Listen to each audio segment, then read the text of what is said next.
Oi, gente. Boa tarde. Vamos começar. Nós vamos falar sobre mitigação de CVEs de aplicações Golang em produção. Comigo, com o Amin. Vamos lá. O que a gente vai passar agora? A gente vai introduzir. Depois a gente vai falar um pouco sobre como é feita a exploração dessa CVE, como é feito o ataque para explorar essa vulnerabilidade. Depois a gente vai falar sobre a defesa, como você defende dessa vulnerabilidade para você não sofrer esse tipo de ataque. E, por último, uma conclusão. Então, vamos lá. A primeira coisa, quando eu falo que você tem um problema de segurança da informação, quem sabe o que eu quero dizer? Ninguém? Uma pessoa. Nem todo problema é um problema de segurança da informação, óbvio. A gente tem os 3 pilares da segurança da informação, que são confidencialidade, disponibilidade e integridade, que é basicamente você garantir que o dado só é visto por quem pode ser visto, que ele vai estar disponível quando ele for demandado e que aquele dado é real. A gente tem mais dois pilares que são contemplados por alguns autores mais modernos, outros ainda não, que é a autenticidade não repúdio, que é basicamente você não poder falar que aquele dado não é seu e garantir que aquele dado é autêntico. Então, como assim? Sempre que eu quero dizer que uma aplicação tem uma vulnerabilidade, é porque ela está ferindo algum desses pilares. Tipo, ela não está disponível quando eu preciso da informação, ou aquela informação não é verídica, ela foi substituída, ou aquela informação foi vista por alguém que não poderia ter visto ela. E não, nenhuma informação, nenhuma aplicação, nenhum software, nada está livre de falhas e vulnerabilidades. Se hoje você tem um software que está 100% livre, provavelmente é porque você ainda não descobriu onde está a vulnerabilidade dele. E o que isso significa? Significa que o tempo todo, empresas que precisam lidar com uma qualidade de risco mais baixa, que tem menos apetite a risco, que tem uma necessidade de um nível de segurança mais alto, precisa de metodologias para conseguir lidar com essas vulnerabilidades. E como que a gente faz isso? A gente pega a vulnerabilidade, explora ela, e a partir disso a gente categoriza. Isso é muito importante você categorizar, porque você vai entender o quão urgente, o quão necessário é aquela correção. Especialmente quando a gente está tratando de zero days. Alguém sabe o que é um zero day em segurança da informação? Poucas pessoas. Um zero day é uma falha que nunca tinha sido explorada antes. Você tem um tipo de vulnerabilidade nova que exige geralmente uma pesquisa maior para que você pudesse explorá-la, ou você tem um software uma biblioteca, ou uma aplicação, alguma coisa que a partir dele você conseguiu explorar coisas novas que não haviam sido exploradas antes.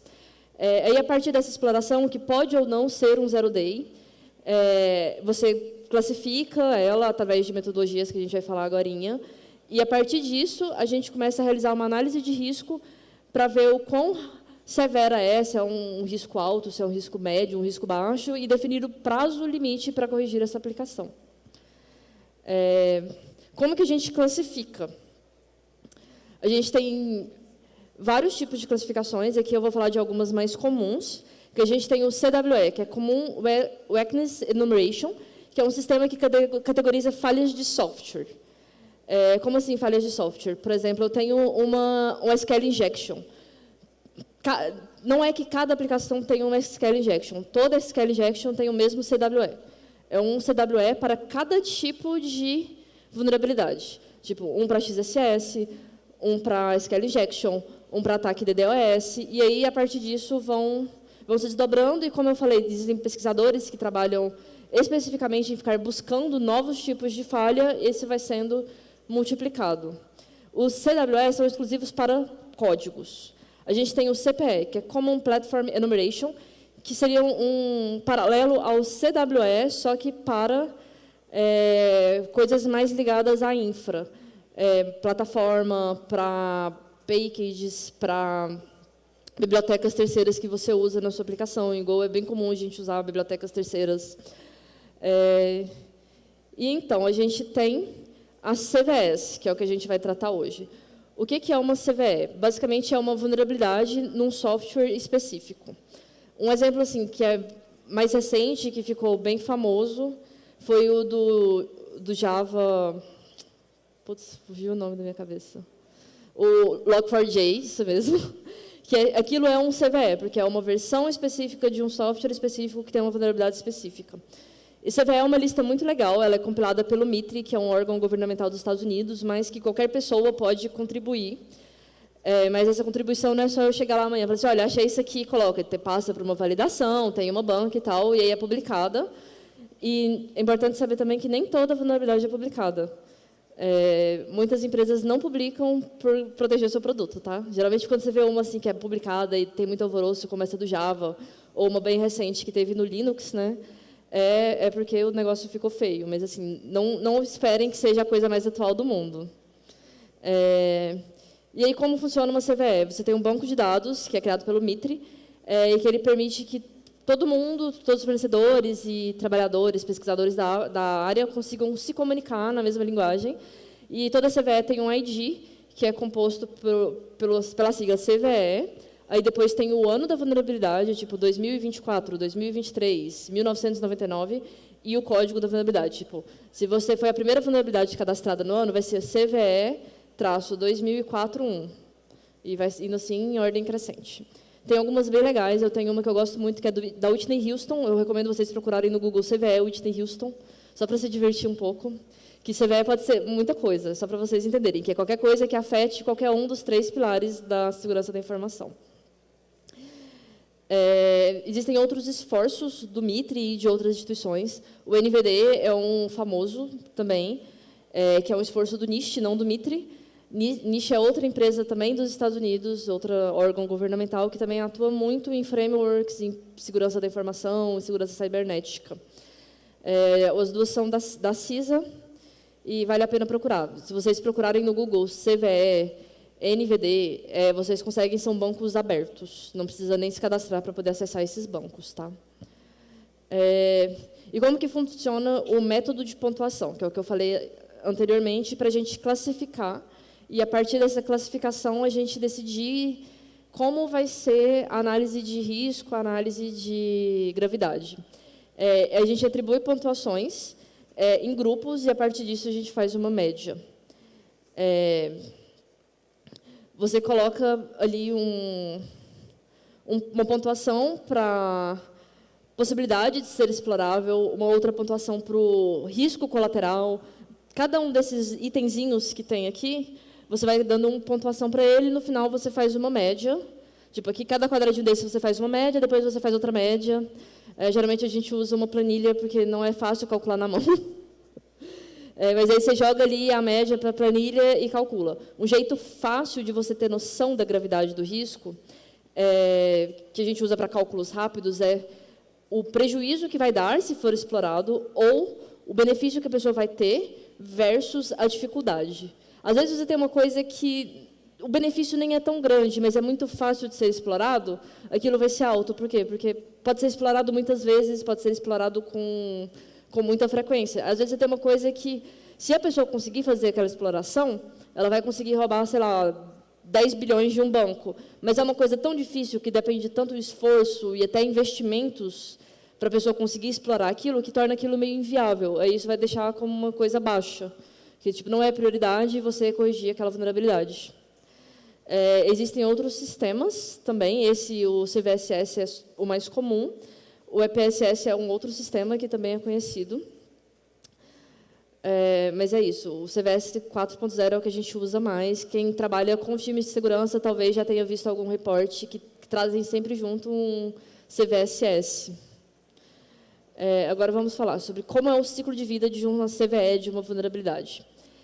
Primeiro você vai ter ali pesquisadores, que são pentesters ou realmente pesquisadores, security researchers, vulnerability researchers ou malware researchers, que estão ali, fazem literalmente isso o dia inteiro, ficam ali pesquisando, aí ele descobre, aí ele reporta. Geralmente você não reporta primeiramente para o MITRE, você reporta para a empresa que tem a vulnerabilidade. Por exemplo, se eu acho uma vulnerabilidade no core do Golang, eu não vou direto lá na MITRE e notifico. Não, primeiro eu vou notificar o core team do Golang e a Google, quem é responsável por aquilo. De boa prática, não é comum, mas a gente considera que é uma coisa mais ética, você conversar com a empresa para saber se vai ou não abrir aquele CVE. Geralmente, se você não avisa antes, não conversa com a empresa antes que vai abrir, você pode não ter muita credibilidade depois no mercado para continuar tendo acesso a softwares, a programas para continuar essa pesquisa. Mas aí, depois que você tem essa conversa, você reportou, conversou com eles, aí você faz o request para o Mitre para conseguir ter ou não essa vulnerabilidade aceita lá. A partir do momento da publicação, você vai ter um ID reservado, e então você vai submeter. Depois que você tem, você faz a requisição da vulnerabilidade, aí você recebe o ID e depois você submete. Quando você vai submeter, tem algumas regrinhas também. Você tem que ter uma POC, você tem que ter aquele cálculo do CVSS feito bem bonitinho para você ter uma média de quanto aquela vulnerabilidade vale. Vale no sentido de pontuação, não no sentido de valor monetário, porque a vulnerabilidade também tem um valor monetário, mas é para outra talk. E depois que você tem tudo isso, você publica. E todas essas coisas que eu falei vão ser públicas. A POC vai ter que ser pública, a POC da exploração. Provavelmente, quando uma CVE é publicada, já costuma ter associado alguma forma de correção, que geralmente a própria empresa avisa, ou grupos de usuários, quando são coisas open source, se juntam para tentar resolver o mais rápido possível e não ter mais aquela vulnerabilidade. Legal. E agora, vamos falar sobre o nosso ataque queridinho, não queridinho, né? Mas sobre o ataque DDoS que aconteceu no Golang. Ele fere justamente o princípio da disponibilidade. Aqui a gente tem o CVE dele, 2023 39325. Para vocês verem que é muita vulnerabilidade. Foram quase 40 mil descobertas publicadas antes dessa. Ele tem um score alto, 7.5. Lembrando que alto não é o mais alto de todos. A gente tem o alto e depois tem o crítico. O crítico é o mais alto de todos. A gente tem o informacional, que é só para falar que tem. Tipo, tá ali, se tiver de boa, não tiver mais nada para fazer, você corrige. Aí você tem o baixo, tem o médio, tem o alto e o crítico. Um alto é perigoso, mas não é crítico. O crítico é aquele que vai todo mundo para o ar ruim e corrige e não deixa mais lá. O alto é aquele que você tem 2 semanas para trabalhar e corrigir. Você pode dormir e comer enquanto corrige, tem essa diferença. E um ataque DDoS. O que é um ataque DDoS? Você vai fazendo tantas requisições no servidor, tantas requisições para aquele serviço, para aquela aplicação, que ela não aguenta e para de estar disponível. Foi isso que aconteceu. Foi um cliente malicioso que não estava usando um método seguro, estava usando um HTTP2, não podia ser um HTTPS. Mas ele criou tantas solicitações que requisitou mais disponibilidade do serviço do que estava disponível, e a máquina não aguentou e caiu. E assim, não foi uma vez, foi tipo, uma vez pode acontecer qualquer coisa, não prova que é uma vulnerabilidade. Para ser uma vulnerabilidade aceita no CVE, para ser uma vulnerabilidade que a gente conversa como vulnerabilidade na comunidade de segurança, tem que ser replicável. Então, assim, foram várias tentativas, teve uma pessoa que fez POC, e aí depois passaram para a empresa, provavelmente. Uma outra pessoa interna do time de segurança refez a POC e conseguiu passar também. E aí depois foi para a comunidade, e aí surgiram 1 milhão de POCs, que se vocês procurarem no GitHub, tem várias. Escrever lá, CVE 2023 39325. Basicamente isso, ele ignorava as configurações do Max Concurrent, e a partir disso ele conseguia criar novas solicitações antes de terminar a que estava executada antigamente, que estava sendo executada. Aí você foi criando solicitação, até que o servidor não aguentou e derrubou o sistema. E agora eu vou deixar com a mim. Obrigada, gente. Valeu.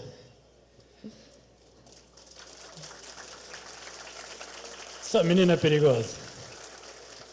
Então, a gente tem o CVE, tem essa base de dados. Essa base de dados é compartilhada aí em várias situações, é possível acessar ela. Agora, a ideia aqui é mostrar como a gente pode defender, utilizando esse metadado, essas informações que são públicas. Nos últimos anos, há 4, 5 anos, aí, o software Supply Chain Security foi, como a Juliana falou, do Log4j, começou com esses problemas, e isso começou a se tornar cada vez mais normal nas empresas hoje. Na Broadcom, a gente utiliza alguns processos. Eu trabalhei no time de segurança ali, fazendo esses scanners de uma forma um pouco mais simplificada, mas, como eu vou demonstrar aqui, é um próximo nível para trabalhar com essa proteção em cima de Kubernetes, de cluster Kubernetes.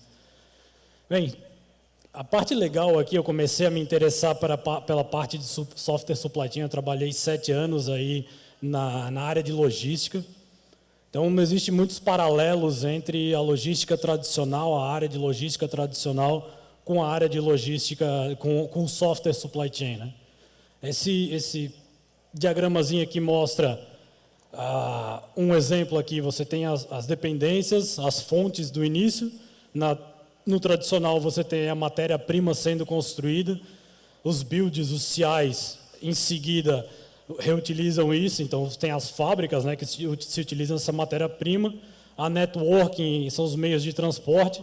Depois, isso vai para as shelves, para as prateleiras das empresas, da facility. E, no final, os consumidores conseguem buscar consumir isso. Então, a gente tem um lado do produtor e tem um lado do consumidor. A gente consegue fazer esse paralelo dentro do software supply chain também. Um ponto interessante aqui, é outra thread, é outra talk, mas existiram aí no tradicional pela Linux Foundation também algumas iniciativas de blockchain privado. Uma delas foi a Trade Lanes da Maersk. Eles criaram esse sistema de padronização de supply chain tradicional utilizando aí blockchain privado. Então, uma nota interessante de alguns projetos da Linux Foundation. Dentro do sistema tradicional, quando a gente compra um produto, a gente tem o Bill of Materials, que seria essa descrição do que os ingredientes que existem dentro do produto que você está comprando. Do software Bill of Materials também existe o mesmo conceito, e é chamado SBOM, ou SBOM, sei lá como é que se fala isso, mas é a composição dos componentes que estão, ou as dependências que estão dentro do seu sistema. No caso do Golang, a gente vai lá, dá um Go mod tie-dye, e baixa todas as dependências e quase nunca a gente sabe o que tem entre as entrelinhas ali. Existe muita coisa escondida. E existem vários ataques interessantes, como typo squatting e outras coisas, outros ataques aí que se aproveitam dessa abstração, do que está escondido nessa busca de dependências. Então, um jeito de, pelo menos, catalogar e trazer essa listagem é com o Bill of Materials do SBOM. A gente vai entrar em mais detalhes sobre esse cara. Por enquanto, só lembra que o SBOM é um sistema de catalogação das dependências do seu binário em Go. Em seguida, a gente tem o VEX, que é o Vulnerability Exploitability Exchange, que é parte do NTIA. Eles desenvolveram uma forma de trazer esses CVEs para dentro do SBOM. Então, você pode dizer quantos CVEs existem dentro do seu SBOM. É possível trazer isso manualmente, mas, como a gente vai ver, é possível automatizar a extração desses CVEs e integrar dentro do próprio SBOM que é gerado. O OpenVex é uma especificação open source, é um tooling open source desse VEX aí mais global. Existe inclusive leis lá nos Estados Unidos aonde te obriga a trazer esse software biomaterial, trazer essas informações aí, proteger isso depois desses ataques que aconteceram. Então, o pessoal do open source, a OpenSSF começou a trazer isso do lado do open source também, de uma forma mais simplificada e mais integrada no nosso dia a dia, né? Um outro projeto da OpenSSF é o Salsa Framework, onde a gente tem um mapeamento de todos esses pipelines aqui do seu build. Então, a gente tem desde o desenvolvimento até o consumidor, e esses caras fizeram um checklist de todos os possíveis ataques que existem em todos os steps desses pipelines. Não vou entrar em detalhes aqui, não vem ao caso, mas é muito interessante para quem está interessado em conhecer mais. Existem aí toda essa automação, e o GitHub e outros CIs já possibilitam a integração desse salsa aí. O salsa existem níveis, existem alguns atores também, tem o fornecedor, o consumidor, o verificador, o provedor de infra, existem alguns atores dentro desse contexto, e os níveis aí, existe um nível 0, sem garantia. Então pensa que tu está rodando um shell script local no seu build, você vai lá, tem um make build local e vai rodar isso na sua própria máquina, é o nível 0. E o nível 3 seria uns builds em um sistema de CI hermético, onde existe a identificação de todos os passos e a provenança de todos os passos dentro desse build. O GitHub já tem um suporte disso com GitHub Actions, é uma coisa mais complexa, não é no dia a dia. Um build nível 1 aí, talvez, ou um nível 2 ali, que já seria algo que a gente já está mais acostumado, dá para começar a integrar as ferramentas, já é algo mais interessante do que um make build na minha máquina funciona. Então, o exemplo aqui que eu vou trazer é o salsa trazer esse salsa, um pedaço de mitigação desses passos do salsa via GitOps, o que é uma prática bastante interessante. O GitOps é uma forma de implantar essa continuous deployment, a implantação contínua de aplicação cloud native. Eu vou focar aqui em aplicação cloud native, mas isso é aplicado aí para qualquer privado ou proprietário, né? Basicamente, a gente tem um repositório Git, a gente comita nesse repositório Git, e esse build, o CI, vai começar a fazer os triggers, e os controladores vão ler esses builds, vão fazer essa automação automática, esse deployment automático. Nesse processo, a gente consegue fazer a segurança de vários passos desses caras e verificar que foi assinado e foi realmente atestado a validação, como a gente vai ver nos próximos passos. Basicamente, no final, a gente tem um operador dentro do nosso cluster Kubernetes, escutando esses repositórios Git. Toda vez que existe um commit, esse processo de validação vai existir, esse processo de segurança, essas políticas vão existir antes de esse sistema entrar em produção. Voltando ali ao bom, então, a gente tem um fornecedor, vamos pensar que tem duas pontas, o fornecedor e o consumidor. Primeiro, pegando aí do fornecedor essa visão, a gente tem um Cyclone DX, que é uma implementação de SBOM da WASP. Ele é bastante utilizado aí, a gente utiliza, ele é bastante utilizado também, mas a gente utiliza bastante. O OpenVex é essa implementação que a gente viu ali do Vex para trazer essas vulnerabilidades para dentro do SBOM e integrar essas coisas. Um dos sistemas bastante utilizados é o Triv, da Aqua Security. O Triv permite gerar esse SBOM e gerar também o Vex, parsear um Vex e trabalhar de forma conjunta esse reporte final. O Triv vai escanear por vulnerabilidades dentro do seu código Go. Você vai compilar o seu código Go, vai ter um binário ou vai apontar para um repositório e o Triv vai gerar esses CVEs, essa listagem de CVEs e vai trazer esse reporte para ti. Nesse exemplo aqui eu tenho esse repositório DOS-POC com uma vulnerabilidade que a Juliana estava explicando do DDoS, que é uma biblioteca aí do XNet na versão 06 que tem essa vulnerabilidade. Então, foi criado só para ter essa apresentação. Basicamente, a gente pode pegar visualizar esse SBOM, visualizar um JSON. Ninguém está afim de ler um JSON, então existem algumas ferramentas aí como Dependency Track que você consegue visualizar e consegue ver os ratings ali de cada um dos CVEs. No caso ali, o primeiro CVE aqui em cima é esse XNet 06.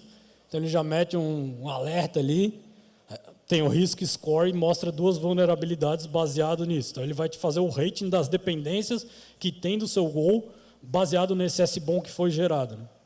Aí, como tu integra isso, como tu já integra o Triv com esse, aí já está fora do contexto, mas é possível também. Aqui a gente utiliza o Vex para pegar dessas vulnerabilidades que foram listadas. A gente tem 3 vulnerabilidades. A gente utiliza o Vex para dizer que uma das vulnerabilidades não está no código de execução. É uma vulnerabilidade de HTML, nosso serviço não parseia HTML, então a gente pode dizer para o nosso consumidor, olha, eu estou justificando aqui que a vulnerabilidade não está no código de execução. Quando o cara vai rodar a tua aplicação e vai rodar o triv e vai dizer, opa, espera aí, ele pode ignorar o teu SBOM e fazer o scan ele mesmo. Mas você tem aqui um reporte aqui, pode ser público esse reporte, entregar para o cliente e falar, ó, essa vulnerabilidade aqui não tem uma justificativa do porquê ela está sendo exclusa, né? O que interessa para a gente é do DOS ali em cima, é aquela alta, a 39325. Aqui é um exemplo de como você pode tirar essa vulnerabilidade do esquema. Como eu expliquei, o triv vai fazer o merge desses caras, então se a gente visualizar o JSON ali, é possível pegar o Cyclone do SBOM ali e adicionar o VEX, adicionar essas propriedades de VEX dentro do próprio Cyclone. Ele te permite, num espaço ali, de um esquema e da diagramação, da sintaxe ou da dialética de como esse negócio vai te dizer ali, ele permite você definir as vulnerabilidades. Você junta os dois reportes e gera um terceiro ali com a justificativa final. Beleza. Então, agora a gente pode pegar isso e dizer, eu tenho aqui um SBOM, um arquivo, e eu posso ir um passo além e vou assinar esse arquivo e dizer, esse cara aqui, esse SBOM gerado com o VEX, eu posso utilizar o SigStore, o cosign, assinar ele e atestar que o CI, que eu sou dono, está dizendo que ele é válido. Então, eu assino esse cara, ele gera uma tag nova para dentro dessa imagem, com essa assinatura atestada, com esse SBOM atestado, e ele assina e atesta que existe essa provenança desse CVE e todo esse processo aconteceu. SigStore é um outro projeto da OpenSSF que te permite assinar de uma forma mais simplificada. Ele vai te trazer um sistema de log transparente que é consultável. Então, no momento que você quer comprovar uma assinatura, o consumidor pode ir nesse sistema de log e perguntar, olha, esse binário aqui, nesse tempo, foi assinado? Ou esse container aqui foi assinado nessa data? O cara do log vai dizer sim, então ele confirma que essa assinatura é verdadeira. Isso aqui é um sistema, eu não vou entrar em detalhes aqui, a gente não tem nem tempo, mas é um sistema mais simplificado, como, por exemplo, o Git Sign, que dava para assinar, você pode assinar commits, mas é um sistema mais simplificado de assinatura keyless, sem as chaves do desenvolvedor ou do CI, e existe aí toda essa arquitetura de comprovação da assinatura desse artefato. Beleza. Lá no lado do consumidor, isso aqui é só parte do produtor. Existem esses passos aqui, são executados do lado do produtor, do lado do consumidor. A gente pode se aproveitar de todos esses dados gerados aqui, de todos os artefatos gerados, para automatizar essa implantação e validar a implantação. Eu estou utilizando o Flux nesse exemplo. O Flux é um controlador que vai rodar no seu cluster e vai ouvir novos gits, commits dentro desse cara e vai buscar esse git, esse commit vai trazer para dentro do cluster. Isso aqui é um exemplo de configuração. Então, a gente tem desculpa pelo YAML aqui, mas a gente tem um OCI repositório, um objeto OCI repositório, e a gente tem um cara que vai fazer o deployment desse sistema. O objeto do OCI repositório vai ter um bundle com os manifestos, ele vai ser reconciliado a cada 5 minutos. No nosso caso aqui, ele vai utilizar a tag de staging, e o objeto de customization vai instalar e renderizar esse cara dentro do cluster. Pode ser um Helm, pode ser uma especificação do teu serviço, do teu deployment. Essa é a parte legal. Então, o consumidor ele pode parsear no momento que está sendo implementado isso. A gente pode ter camadas de políticas dentro do cluster, e uma das camadas pode ser um admission controller que ele vai fazer essa filtragem. Nesse caso aqui, a gente está usando o Policy Controller do SigStore também. Então, eu estou utilizando o kill aqui para dizer, quando o CVE for o CVE XYZ, eu posso pegar o predicado das vulnerabilidades, verificar se esse CVE existe dentro dessa imagem, desse OCA imagem do seu container, da sua imagem de container, e retornar um erro e não deixar esse deployment acontecer em produção. Então, eu consigo aqui do lado do consumidor pegar os artefatos que foram gerados, assinados pelo cara lá do outro lado, pelo produtor, e bloquear o deployment ou não em produção em tempo real. Como é que eu faço isso? Tem o Keyless Identities ali. Esse Keyless Identity, ele tem um issuer. Ó, não dá para ver nada, mas beleza. Ele tem um issuer aqui. Ele está dizendo Token Actions GitHub Content.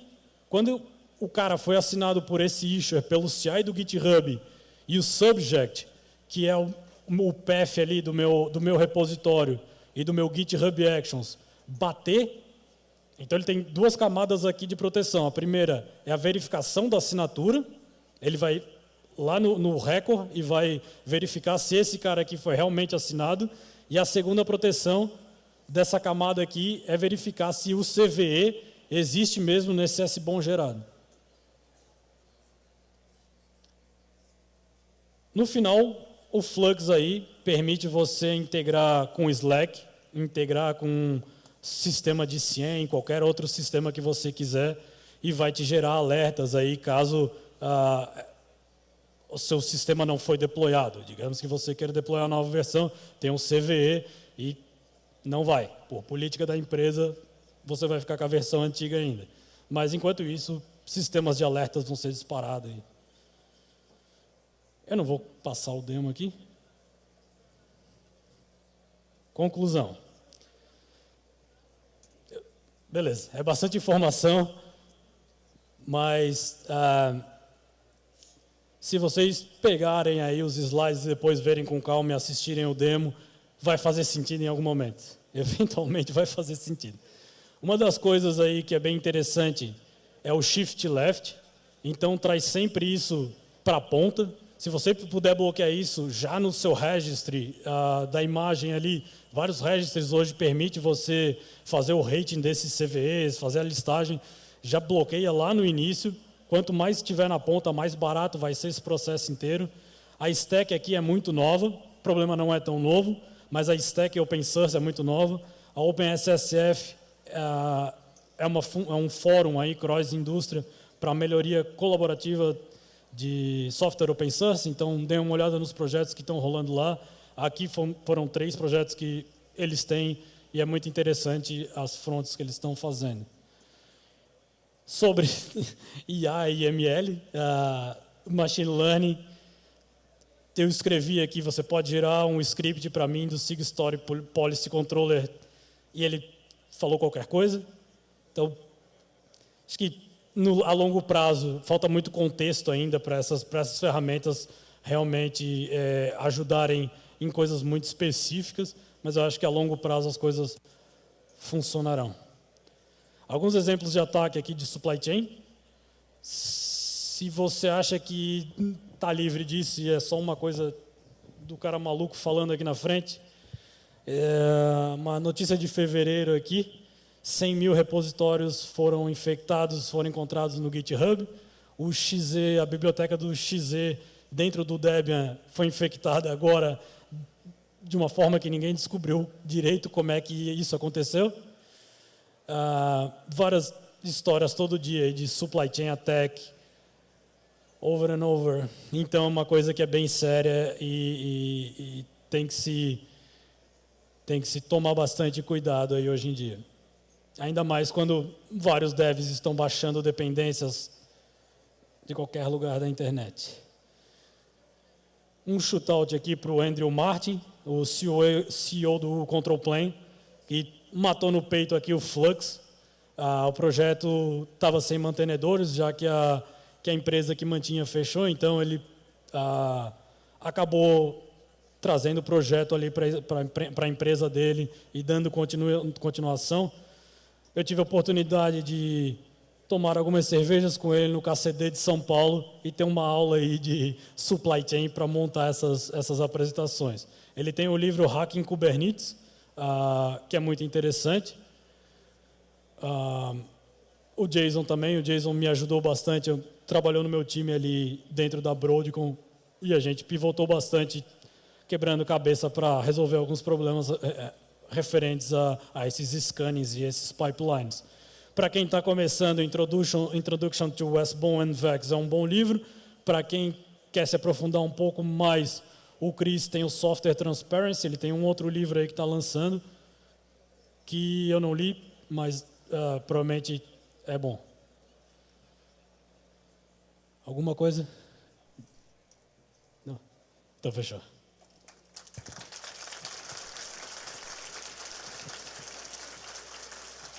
Assim, é disso daqui que eu estou falando, ó.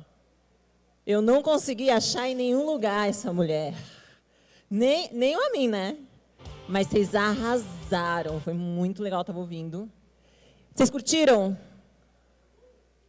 Foi massa, né, galera? Eu acho que tem tempinho para perguntas, rola? Quem tem perguntas aqui, falem comigo. À esquerda aqui. Não, ali está só se alongando, eu acho. Deixa que eu estou indo aqui. É direita, né? Então, pá. Quem que era aqui? Da onde é, nome e segura o microfone assim, ó. Eu sou de Joinville, trabalho para Code Rocker, meu nome é Lucas. Vocês explicaram o fluxo de CVE e normalmente esses problemas, obviamente, eles são reconhecidos depois que já está em algum lugar, né? Então, o problema existe, dele é reportado. Pelo que eu entendi, o SBOM, daí lê o CVE e indica para a gente os problemas que tem, né? Assina lá dessa forma. Eu sei que o GitHub tem, por exemplo, para os pacotes, ele vai te avisando dos problemas, né? Mas, por exemplo, para identificar problemas de, sei lá, imagens do Docker ou dentro do Linux ou outras coisas. Por exemplo, esse problema que teve recentemente agora com a biblioteca, eu não lembro que biblioteca que é, mas que a gente também teve com a XZ. Hoje é só mesmo acompanhando, sei lá, onde é publicado o CVE ou tem alguma ferramenta ou alguma coisa para se inscrever ou algo do gênero assim? Então, quando a Amin falou sobre shift left, você sabe o que é shift left? Eu assumi que a ideia é resolver o problema mais próximo do início. Tá. Shift left é um processo de segurança que geralmente é feito por AppSecs, que são pessoas especialistas em segurança de aplicação, que consiste em 3 etapas, que é modelagem, scan e pentest. Pentest é o teste que a gente faz que imita a invasão, que a gente vai como se a gente fosse um invasor externo e tenta quebrar a aplicação de alguma forma. Aí tem a parte de scan. O scan são feitos por ferramentas que geralmente SAST ou Dash e SCA, dependendo da parte da aplicação, que faz isso de forma automatizada. Você inclui ela na sua pipeline de CI/CD, geralmente feito por um DevOps ou um DevSecOps, e você tem ele automatizado e eles geralmente são atualizados com as CVEs mais recentes das bibliotecas que tem na sua aplicação. Tipo, se você tem uma aplicação escrita em Golang, ele vai ter ali ele vai usar esse registro, essa biblioteca de CVE, AWS, para ler o seu código e, a partir daquela biblioteca, ele lê o seu código e identifica coisas que são, pelo menos, parecidas com aquilo. Aí ele traz isso de forma automatizada. Aí, no caso, esses scans, eu tenho que deixar eles rodando periodicamente para ficar extraindo essa informação. Porque eu não posso esperar meu próximo build para descobrir que o problema estava, sei lá, quanto tempo atrás, no caso, né? Então, aí que entra um processo de segurança maduro, que tanto é ideal que você rode, e vocês, enquanto devs, executem em tempo de máquina. Existem alguns que rodam em tempo de máquina na própria máquina de vocês, que antes de você fazer o seu push, sempre confundo pouco com push. Nem parece que programei tantos anos, né? Mas aí, antes de você subir o seu código para o GitHub, ele já lê ali, faz um scan no seu código e vê se aquele parte de código que você adicionou tem alguma vulnerabilidade e você consegue corrigir antes mesmo de fazer o pull request. Massa. Show. Acho que a resposta aqui é scanning contínuo e manter isso de forma contínua. E isso é um baita tema para trazer para a GopherCon. Te desafio. Para trazer sobre desenvolvimento seguro em pipe de desenvolvimento, né? Boa. É bem massa. Uma salva de palmas para o Amin e para a Ju. Arrasaram. Muito bom, galera. Espero que vocês tenham curtido. E a gente se vê na próxima.